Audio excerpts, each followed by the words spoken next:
There were two works that we're presenting here in St. Carthage's Church in Parksville. And they actually both originated in the Tristan and Isolde opera, which we did in 2005. It was actually shown in the Paris National Opera in France. That is, of course, a kind of tragic love story of two people who were meant to be together, but really could not consummate their love on this earth. And they had to leave their bodies in order to do so. It's a very moving story. After we finished the opera, I created a series of works, independent pieces, individual pieces, from the material in the opera. So in this case, we have two. There's Firewoman, and that's an image of a woman, kind of a mysterious silhouetted woman standing in front of a wall of flames. She walks forward towards us and falls.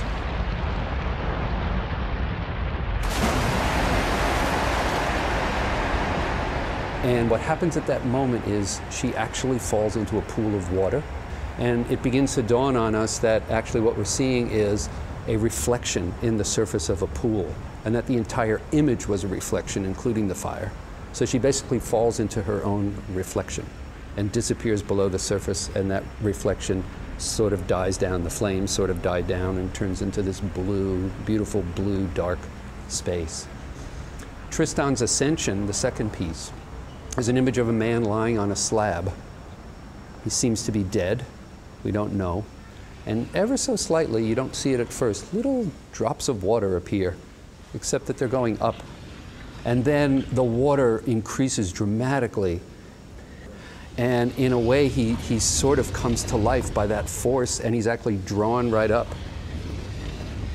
And then the water is sort of just dies out, and we're left again with this kind of empty room with an empty slab as he's ascended to heaven.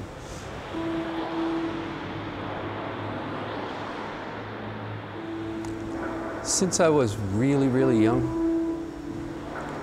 I had always had a huge inner world in my life.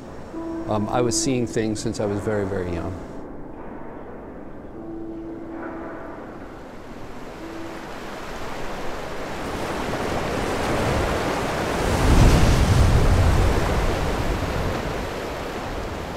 To this day, I actually create all my artworks myself in a room in my study, which I have a place across the street from our house, and I just go there, and nobody really has the phone number, and that's where I live. That's where these ideas come from, and I've been doing it all my life. And then when I'm ready, when the things are ready to be born, is only when I've really felt I can develop them up to a certain point, and then Kira comes in and kind of helps me through the final stages, which is an essential part of our relationship. And then after that, then we bring in our camera crew and our team, and we really plan on and really sit down and figure out how to make these dreams and visions a reality, which I think is the most powerful thing about human beings. We have visions within ourselves, we have dreams within ourselves, and they must come out.